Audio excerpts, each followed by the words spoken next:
there's so many ways of looking at and gaining some kind of a deep spiritual insight from this wonderful miracle that takes place, a miracle that has become a very central miracle for the church throughout the years because of its foreshadowing of the Eucharistic meals that would take place after Jesus' resurrection, which is really the center of our Christian life.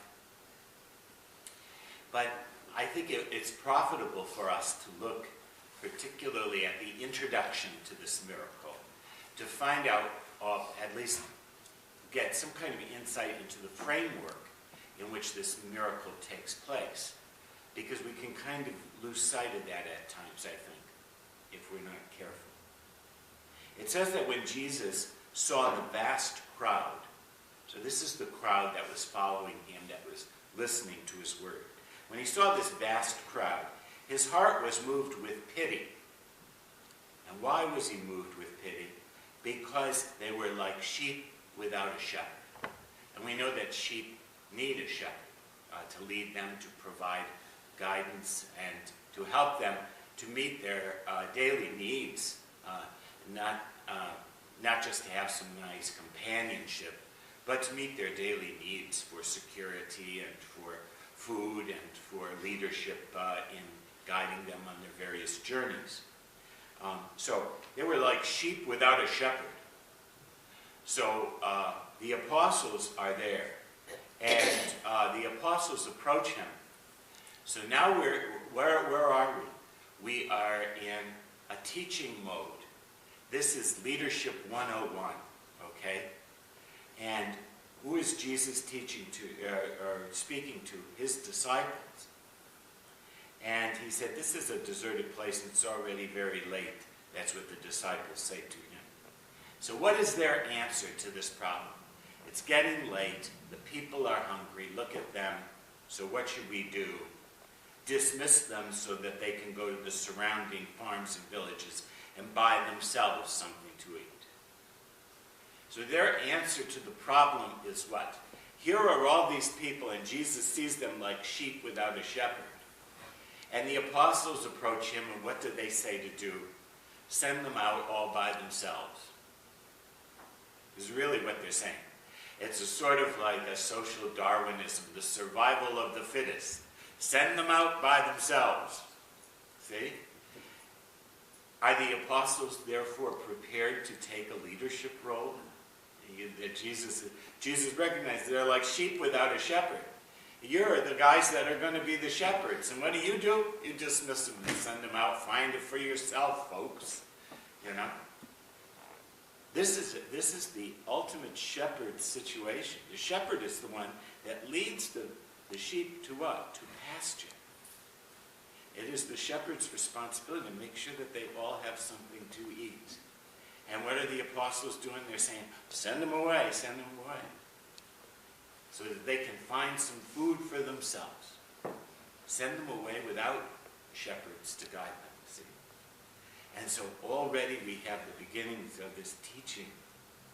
So what does Jesus say to them? He calls them to be shepherds.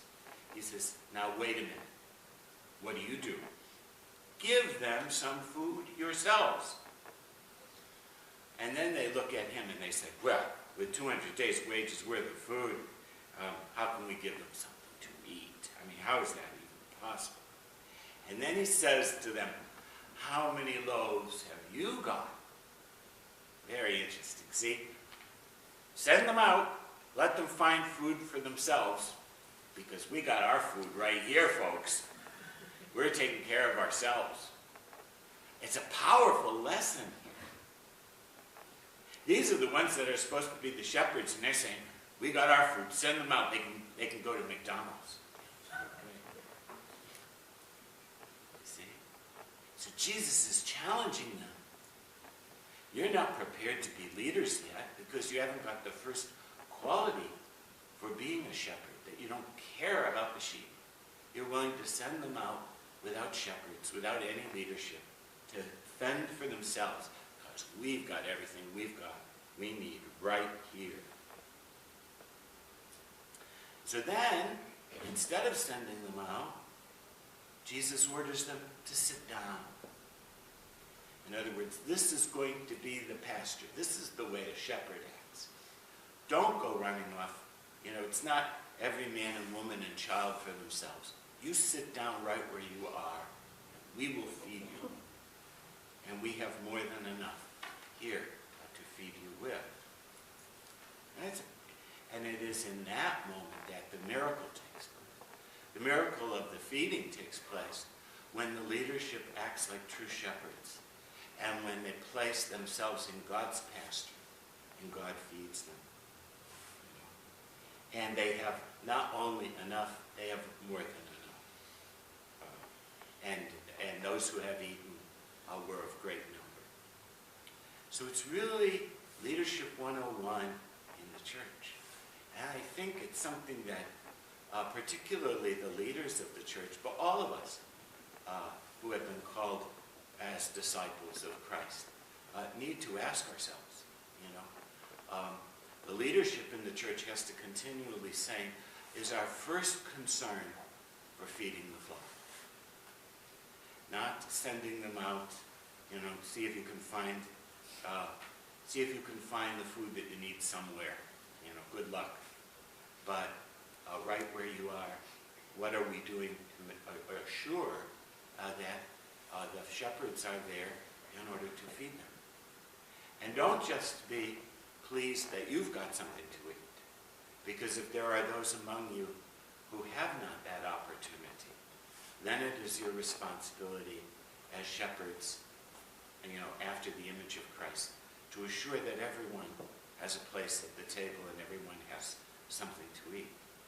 It's a powerful lesson, and it can easily get lost in certain aspects of it until we find ourselves reminded as we begin this gospel passage that this is a lesson in Leadership 101 after Christ Jesus, the great